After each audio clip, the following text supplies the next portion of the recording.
So what's up guys, it's Ash here and welcome back to a brand new video. I'd like to apologise that there's no face cam today. I've been having some issues with the recording software, so hopefully that's fixed soon. But anyway, today we have some custom tactics for the 4-1-2-1-2 narrow, and yeah, let's get right into it guys. I hope you find these very useful. If you guys want coins for FC24, make sure you check out MMOEXP.com. Their link is down in the description. They're very fast, they're very cheap, they're very reliable, and if you use my code Rema, you can get yourself a lovely 5% discount. Alright then guys, so starting off with the custom tactics, defensive style, as always we have this on balanced. The reason we have this on balanced is because it gives you the best control over your defense. When you want to be aggressive and press your opponent you can, and when you want to drop off and be a little bit more passive you can also do that. When it comes to applying pressure in this game as well, there's something else we can do, so we just use balanced for now. Moving on to the width guys, we have this on 35. This is so we can be nice, narrow and compact and stop all those attacks through the middle. A lot of people say to have a higher width, but I don't really agree with it, because if somebody's going to go for those cutbacks they'll do it anyway, so you're at least better off being nice, narrow and compact through the middle and then just getting out to the wing when they attempt a cutback. Moving on to the depth guys, this is the thing I was on about when it comes to pressure in this game. If you're on the new gen version of the game and you have your depth on 71 or higher, you'll get this automatic press from the AI. It's a very strong press, a very overpowered press, and the game basically defends for you.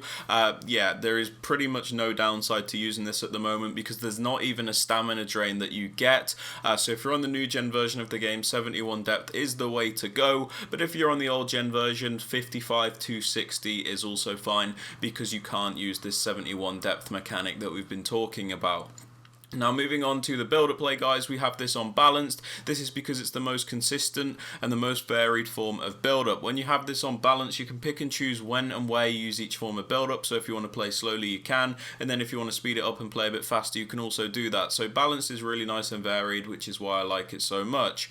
For the chance creation guys, we have this on direct passing. This is because it's the most meta option in the game. Direct passing is super important at the moment because a lot of people are parking the bus. So when you use direct passing, your attackers will push very far into your opponent's box, and then when the defenders follow their runs, the attackers will then track back so you can cut back to them. Very boring but very necessary at this moment. Moving on to the attacking width guys, because this is a more narrow formation, I do use a more narrow width. So 36 is just a number I've been using, but I would say anywhere between 35 and 45 is okay right now. Moving on to the players in box guys, I have this on 6. This is so we can get a few players into the box to finish off our chances, of course, but we don't overcommit everybody. And then corners and free kicks, I just have them on 1 at the moment, but you can have that on whatever you like. Sorry to interrupt the video guys, but I have noticed around 90% of you that watch the content are not subscribed, so if you are finding any of these videos helpful, please be sure to hit that subscribe button, as it does help me out massively. Also don't forget to drop the video a like as well. And with all that aside guys, let's get back to the video. Now moving on to the player instructions guys, on my left striker, my more technical striker, I have him on stay central and mixed attack. We have him on stay central because we don't want him drifting out into the wider areas. We do want him to be in the middle. We want him to be where the striker should be in terms of finishing off our chances, so stay central is good. We have him on mixed attack as opposed to getting behind, so you can just get a bit more out of him. Because he's more technical, you don't always want him to run in behind. Sometimes you want him to come short and receive possession there, and other times you want him to get in behind, so mixed attack works really well there. On the other striker, stay central for the same reason as the left striker, but we also have him on getting behind.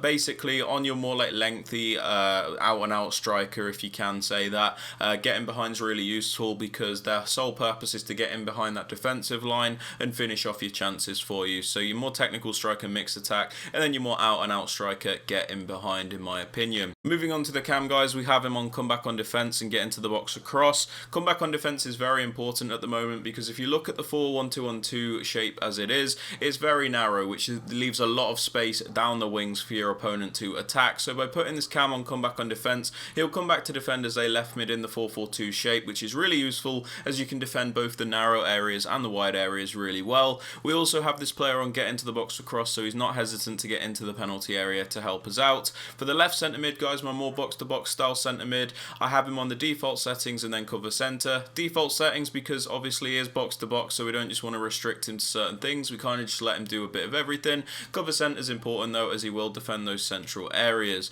Moving on to the CDM guys, we have him on stay back, cut passing lanes and cover centre. This is because he's the most defensive player in our midfield, so we want him on the most defensive settings. So these settings are probably the best for a more defensive minded midfielder. Moving on to the right centre mid guys, because I said this like defends in a 4-4-2 shape, you don't actually have to use a defensive minded midfielder here, because this player will actually defend as a right midfielder in the 4-4-2 shape. So you can actually use an attacker here with like really bad defensive stats, doesn't really matter all that much. So on this player we have him on get forward, get into the box cross, and most importantly cover wing. These are obviously very attacking settings. We don't want him to like stay back and be hesitant, we do want him to contribute and be another attacker, and then cover wing will obviously make him defend as a right mid in the 4-4-2 shape. Moving on to the fullbacks guys, on your more attacking fullback, balanced overlap. This is because it is obviously a very narrow formation and we need to find a way to get extra width at times. Just by having this wider option you will stretch out your opponent's defense and it will make a lot of space for your other attackers that are in the narrow areas.